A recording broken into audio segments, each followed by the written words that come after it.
Hello everyone, I'm Darren Magee, and today's topic comes from a question that asks about a subtle, though sometimes not so subtle, aspect of narcissistic relationships. And that's how they minimize other people. They minimize their experiences, their feelings, their accomplishments, just about everything that might matter to them.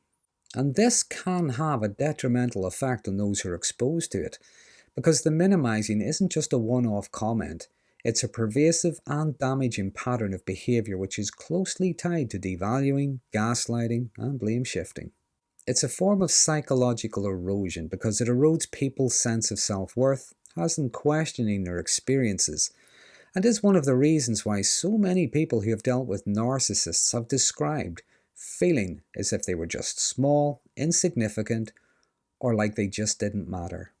So today, I'm not just going to focus on how they minimize others, rather, I'm going to look at the motivations behind the different ways they do it. I'll look at the effect it can have on people, and also some ideas to help recover from it. But first of all, I think it's important to remember that in any kind of relationship with a narcissistic person, it is not a partnership of equals. They believe themselves to be superior, much more entitled. They are deserving of special treatment and attention, and other people are really just there for their benefit. But the exaggerated sense of self-importance is really just a defense mechanism against feelings of inadequacy. Because if you were to share something important to you, something meaningful now, whether that's some success you've had, or maybe a struggle that you're going through, even just sharing your feelings, well, this can feel threatening to them. They fear that it might shift the focus away from them. Worse still, it might show them that you're capable, competent, or valuable in ways that they don't want to acknowledge. But quite commonly with narcissism, what we often see are double standards. Because narcissistic people need constant validation just to prop up their false and fragile sense of self. Yet, they can be very invalidating and devaluing towards others. For instance, if they have good news, well, everyone has to congratulate them, everyone has to admire them. But if they have bad news, well, everybody has to stop what they're doing and scuttle around the place, moving heaven and earth to try and fix things for them. So what we see is them exaggerating or maximizing their own stuff while minimizing or diminishing other people. So the minimizing is a way of maintaining their own sense of superiority, importance, or control. As Dr. Craig Malkin explains in his book, Rethinking Narcissism, it's not that they don't see your value, it's that acknowledging it threatens their own inflated self-image. Now I would add to that, to validate someone else might feel as if they're invalidating themselves. They might no longer feel special. Now an example of minimizing could be, maybe you've just shared some good news, something you're really proud of, like maybe you got a bonus or a promotion or something, or maybe you've just finished a project you've been working on. Now, a healthy person might respond with something like, good for you, well done. Some might say they're very proud of you, but at the very least, they'll acknowledge your efforts. But a narcissist might respond with something like, and I suppose you think that's a big deal or something, or so what, anyone could have done that. What they're trying to do is to prevent you from feeling good, from feeling a sense of accomplishment, because your sense of accomplishment can feel as if you're taking something away from them. Sometimes they might even twist the conversation back to themselves. Doesn't matter what you've done, they will tell you something they did that was even better.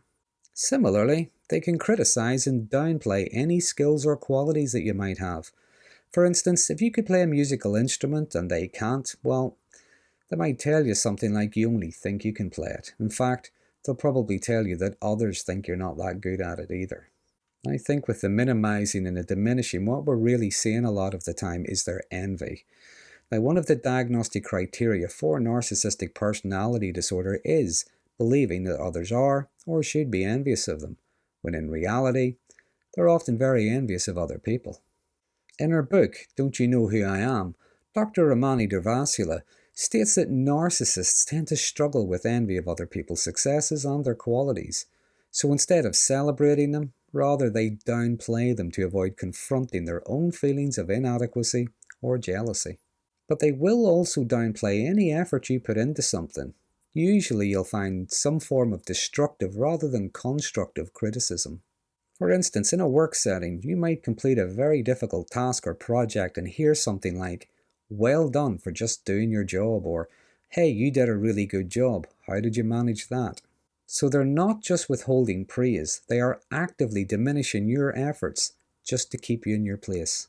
Now, when it comes to sharing bad news, like maybe something awful has happened, or maybe you're struggling with something, rather than offering support or even just a listening ear, well, they might respond with something like, "You're overreacting, it's not that bad." Or, "Whatever it was, you probably deserved it, it's your own fault." Either that or, "Think that's bad? That's nothing compared to what I'm dealing with."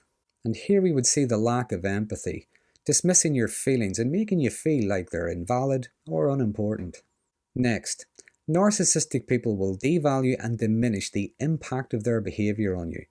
Whatever it is you're feeling, whatever it is going on with you, has nothing to do with them. It's because of some external factor, like maybe you have problems at work, or maybe one of your parents has some kind of issue, so it must be a genetic thing. They can perform all kinds of mental gymnastics to contort reality. In fact, they might even accuse you of exaggerating to try to guilt trip them.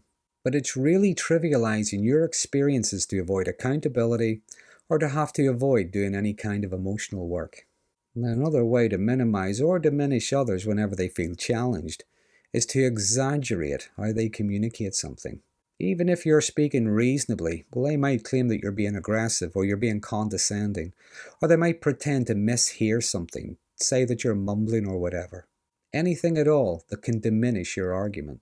So, given how narcissistic people react to and treat other people, I suppose a reasonable question could be, why would they want someone else around if they've no interest in what they think or what they feel?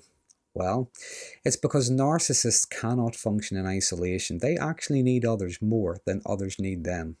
As Richard Grannon puts it in his book, A Cult of One, the narc has been living in denial of their humanity and their normal vulnerable feelings for so long, there is an entire lifetime of unexpressed, repressed emotions just rotting away in the depths of their psyche, and this is why they cannot stand to be alone.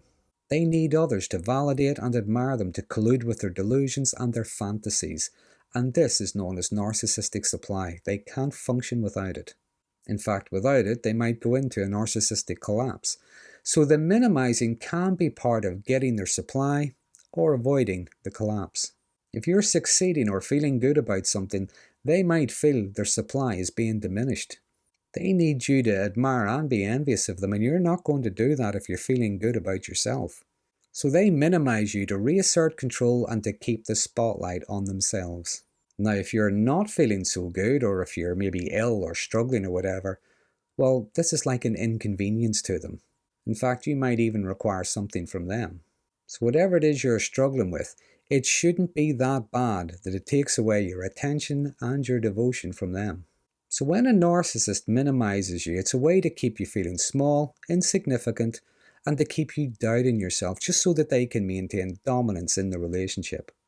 And over time, the constant minimizing can chip away at your confidence, erode your self-worth, and have you question the validity of your own thoughts, feelings, experiences, as well as your own abilities. In the long term, you might even start to internalize their narrative that your feelings don't matter. In fact, you don't matter. Your accomplishments are of no real significance. Your experiences aren't valid. And long-term exposure to being devalued and minimized can be learning to keep everything to yourself, not sharing good news or bad news, not expressing any thoughts or feelings out of fear of the reaction. But constantly internalizing your thoughts and feelings can lead to stress, anxiety, low mood, and constant rumination. So how do you deal with a narcissist's constant diminishing and devaluing?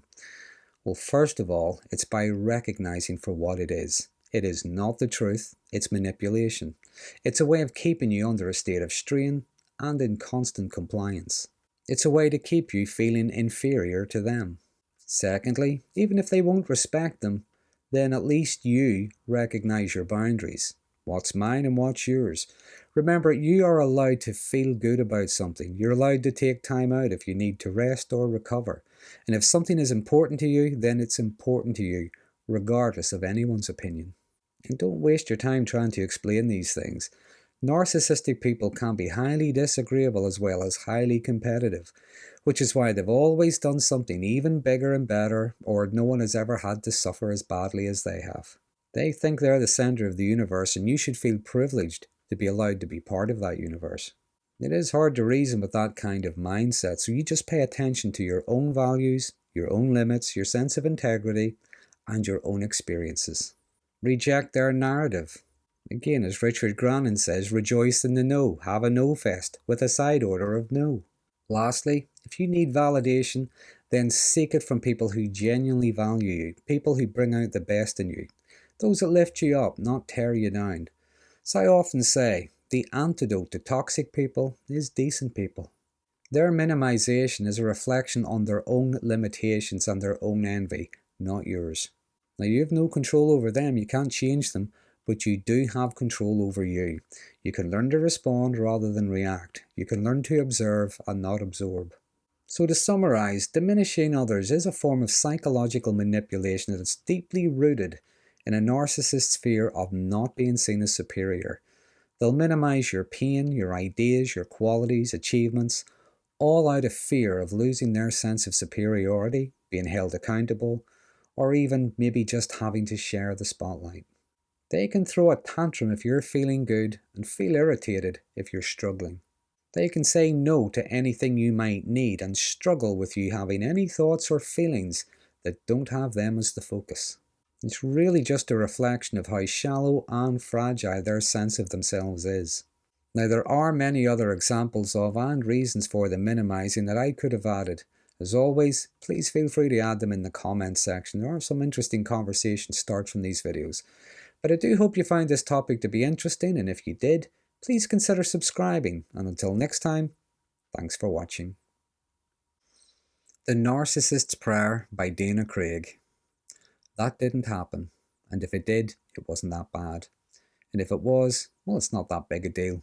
And if it is, well, it's not my fault. And if it was, I didn't mean it. And if I did, you deserved it.